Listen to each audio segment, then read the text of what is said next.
Boa tarde os amigos e amigas de Santa Cruz do Rio Pardo, dia 6 de julho, 17 horas e 34 minutos. Estamos aqui para mais um boletim coronavírus. Inicialmente, a nossa secretária da Saúde, Carla, irá apresentar os resultados do final de semana. Boa tarde a toda a população de Santa Cruz do Rio Pardo. Temos 725 notificações para a Covid-19 em Santa Cruz do Rio Pardo até o momento. 11 novas notificações nas últimas 24 horas, uma através da Santa Casa e 10 através de busca ativa. Temos 437 casos negativos e 255 casos positivos. Não houve aumento de casos positivos. Nenhum óbito de pacientes diagnosticados e tratados em Santa Cruz do Rio Pardo. Sobre as internações, temos 23 pacientes internados na Santa Casa. Um paciente foi internado nas últimas 48 horas e trata-se de um homem de 50 anos. Temos 15 pacientes na enfermaria SUS e 2 pacientes na enfermaria Convênios. Na UTI temos 6 pacientes internados. Um paciente em catéter de O2 e 5 pacientes em ventilação mecânica. 5 pacientes estão na UTI SUS e um paciente na UTI Convênio.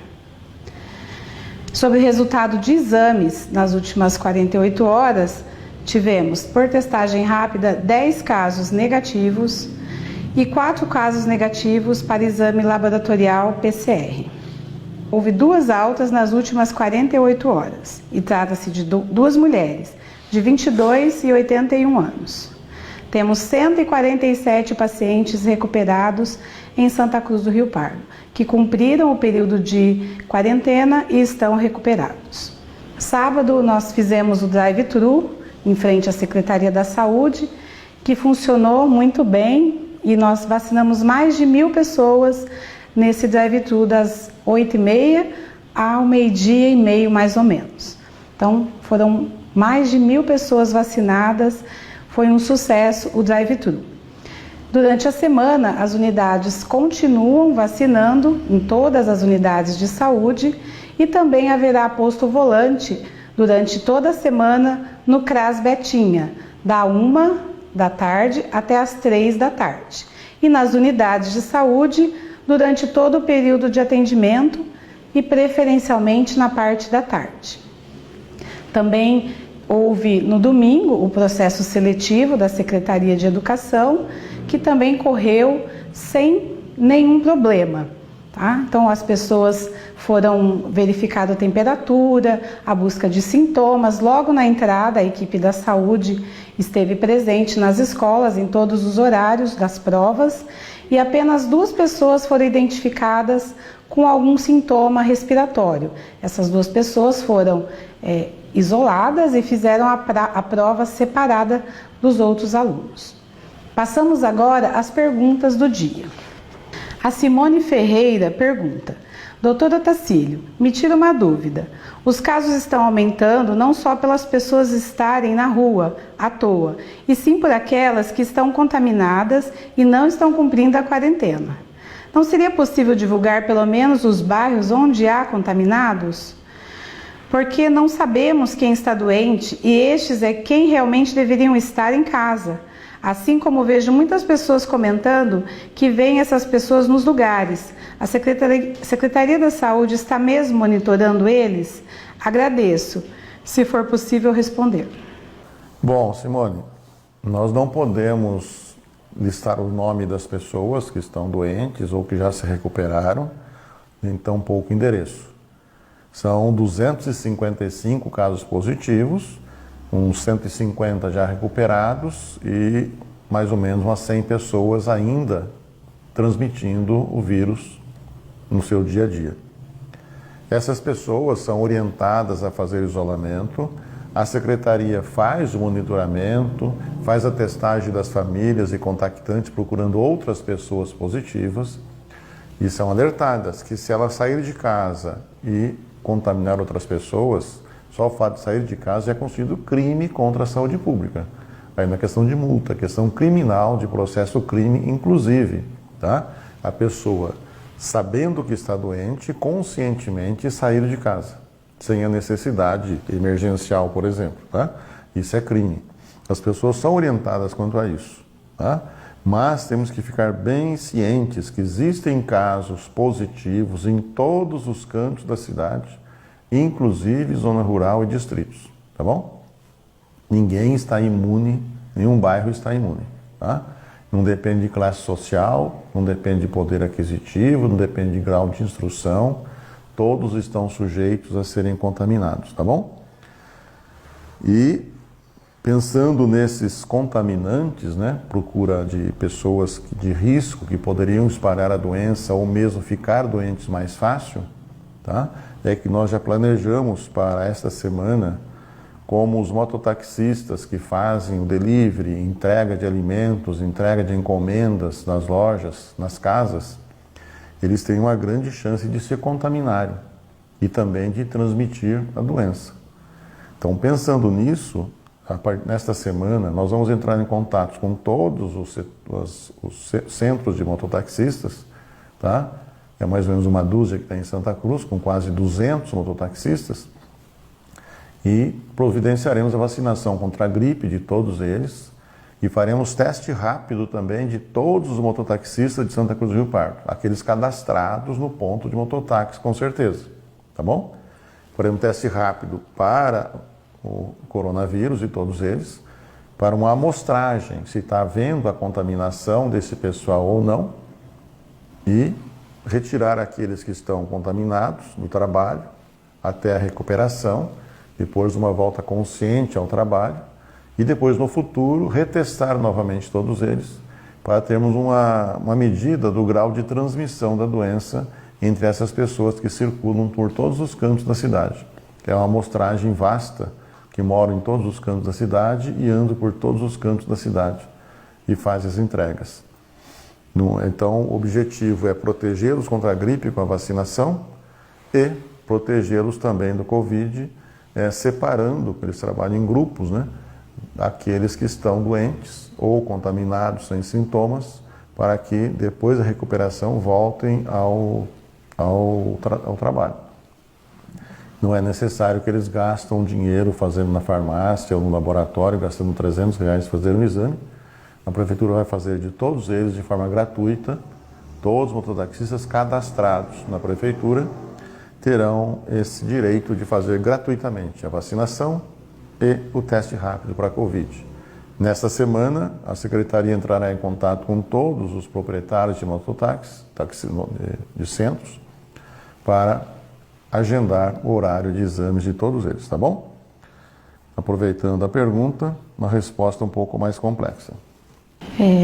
O Adriano Santos pergunta: o decreto não está valendo? Tá cheio de mercado aberto aí, hoje domingão, cadê a fiscalização? E também o Roberto Monger pergunta: por que vários mercados e bares abriram ontem, gerando aglomerações, por exemplo? Incontáveis bares todos lotados, com pessoas sem máscaras e aglomerações. Bom, houve uma interpretação, uma digitação um pouco dúbia no decreto, de tal maneira que as mercearias ficaram de fora de fechamento aos domingos. Está sendo corrigido esse decreto, já está sendo avisado às mercearias que domingo também deverão fechar. Então, era feito um decreto deixando bem claro que não é só supermercado que fecha, as mercearias também fecham. E se for bar e mercearia, também fecha aos domingos, tá bom? Então está sendo feita essa correção, porque realmente eles tinham o direito de funcionar as mercearias aos domingos, tá? Pelo decreto. Então vai ser feita essa correção. Nós temos que sempre fazer as correções necessárias, é por isso que pedimos sempre essas sugestões. Em relação aos bares, os bares não podem ficar lotados. Os bares podem vender os alimentos e as bebidas delivery, tá certo? Ou drive-thru. Não pode haver permanência de pessoas dentro dos bares, tá bom? E nem usar o banheiro dos bares pode ser utilizado, porque eles estão fechados atendendo drive-thru e delivery, tá bom? Então, se tem aglomeração na rua, a partir desta semana, hoje acertei, os fiscais da vigilância sanitária serão transferidos 2 ou 3 aqui para a fiscalização geral da prefeitura, para que trabalhem em conjunto e aí fiscalize também esse tipo de aglomeração na porta de bares. E aí quem vai ser multado não é o estabelecimento, quem vai ser multado é a pessoa que está lá sem máscara e aglomerando, tá bom? Por isso tem que ser a vigilância sanitária e não o nosso pessoal que fiscaliza o código de postura. Então essa providência também vai ser tomada com certeza. Muitas perguntas em relação a academias, barbearias, salão de beleza. Vale o que está escrito nos decretos, dentro do bom senso das pessoas, tá bom? Nós teremos na sexta-feira agora, o governador deve reclassificar as regiões. Marília pode ser reclassificada até para o laranja, mas eu já deixei bem claro que a situação de Santa Cruz é um pouco complexa e quando nós trabalhamos diferente do governo do estado, porque nós estávamos muito bem, agora também, se o governador liberar Marília para laranja, nós não vamos liberar Santa Cruz para laranja, porque nós entramos no vermelho esta semana, hoje, aliás, sábado, entramos no vermelho, tá bom? Então vai ser mantido no vermelho, mesmo que o governador libere, porque a nossa situação de Santa Cruz não tem números para liberar. Por exemplo, vocês veem que nós temos 5 ou 6 pacientes em Santa Cruz, na UTI, mais um fora de Santa Cruz, que foi transferido para a hemodiálise, porque não temos hemodiálise na nossa UTI, teremos no futuro próximo. Então nós temos 6 pacientes em risco de morte. E isso é grave. Então, quando você começa a ter casos graves dentro de uma comunidade, isso conta desfavorável. Nós temos que, então, evitar esses casos. E a única forma é fazer um isolamento cada vez maior.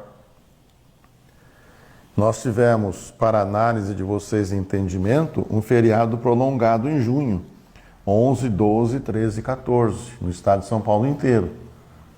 Na época, nós criticamos isso, que o povo ia sair de São Paulo, onde estava cheio de doentes, e iriam para o interior. Por mais que pedíssemos, muita gente veio de São Paulo para o interior.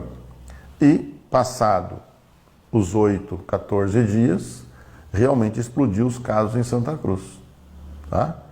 Nós tivemos 41 casos em 5 dias, que se iniciaram no dia 22. E o feriado prolongado foi no dia 11 ou dia 14. Tá certo? Então, foi o primeiro pico de casos aqui em Santa Cruz. E nessa semana também foi a semana que abriu todo o comércio. Tá certo? Eram 2 semanas. Semana do dia 8, do dia 15, depois nós tivemos 22 e 29. Tivemos outro pico de 49 casos em 6 dias, que foi do dia iniciando aí na semana seguinte. Tá certo? E esse já foi consequência do feriado prolongado e da abertura do comércio. Então tivemos 90 pacientes positivos em 14 dias e 255 desde março. Março, abril, maio, junho. Em 4 meses, 255. E em 2 semanas, 90. Dos 255 são das 2 semanas. Tá certo? Então, realmente houve uma explosão de casos com as 2 semanas primeiras abertas de comércio e o feriado prolongado de São Paulo. Tá? Isso nos levou a tomarmos atitude e fecharmos diversas atividades na nossa cidade para segurar essa evolução do número de casos positivos e principalmente de casos graves. No início, vocês se lembram, a maioria dos casos eram de jovens que estavam na rua. Esses jovens já levaram a doença para casa. E hoje, muitos casos são de pessoas já idosas com outras doenças. Daí, os casos graves em UTI. Essa é a evolução natural da doença, que ninguém gostaria que acontecesse, mas está acontecendo também em Santa Cruz do Rio Pardo. Por isso, as medidas temos que ser rigorosos A medida tem que ser técnica e vai doer, mas é melhor a dor do ponto de vista de isolamento, do ponto de vista econômico, do que a morte, do que os casos graves internados, tá bom? Então, 40% dos casos graves em 2 semanas, dos casos positivos em 2 semanas. Vou lembrar que 255 positivos não significam somente 255 em Santa Cruz. É sabido que uma grande parte das pessoas contaminadas não tem sintomas e não procuram um médico e não fazem exames nenhum. Então, se nós temos hoje 100 casos transmitindo doença na cidade, pode ser que seja 1000 pessoas transmitindo doença na cidade. Em todos os cantos da cidade. Por isso não adianta falar, tem tanto numa vida, tanto na outra. Já explicamos que no caso da dengue, isso é importante. Porque é o bairro onde tem o mosquito, é que nós vamos lá atuar e eliminar o mosquito. No caso aqui, não tem como eliminar o paciente. Ele continua sendo lá, ele continua tendo família, tá? E os casos que são assintomáticos continuam sem ninguém saber. É por isso que nós vamos fazer esse teste nos mototaxistas, que é um grupo que o governo federal autorizou usar esses testes do governo federal nesses casos, que são um grupo de risco, não se poderia usar. Só poderia usar se tivesse sintomas. Agora temos autorização para usar os testes do governo federal em grupos de risco, e eles são considerados grupos de risco. Vamos ter uma noção melhor como está comportando a doença em Santa Cruz para os casos assintomáticos. Essas explicações que temos para hoje, tenham paciência, principalmente o pessoal que estava funcionando agora teve que fechar. No momento apropriado, nós vamos liberar novamente as atividades de forma gradual e de acordo com os índices de Santa Cruz e o Plano de São Paulo também do governador Dória. Tá bom? Obrigado a vocês, continuem com muita fé e esperança, com certeza sairemos vitoriosos. Nenhum óbito em Santa Cruz, até hoje, de pacientes diagnosticados, internados e tratados em Santa Cruz do Rio Pardo. Tá bom? Tivemos um óbito, todos sabem, consta nos dados da Secretaria que sempre informamos uma pessoa que contraiu a doença fora daqui, óbito fora daqui, mas o endereço daqui consta nos dados oficiais como sendo de Santa Cruz do Rio Pardo. Normal da estatística, mas para nós, em termos de resultado da nossa Santa Casa, do nosso atendimento, da nossa pesquisa, interessa os casos residentes, diagnosticados e tratados dentro da nossa estrutura de saúde. Obrigado a todos, muita compreensão, muita fé, muita calma nesse momento. O ser humano é grande e com fé ele vence. Obrigado.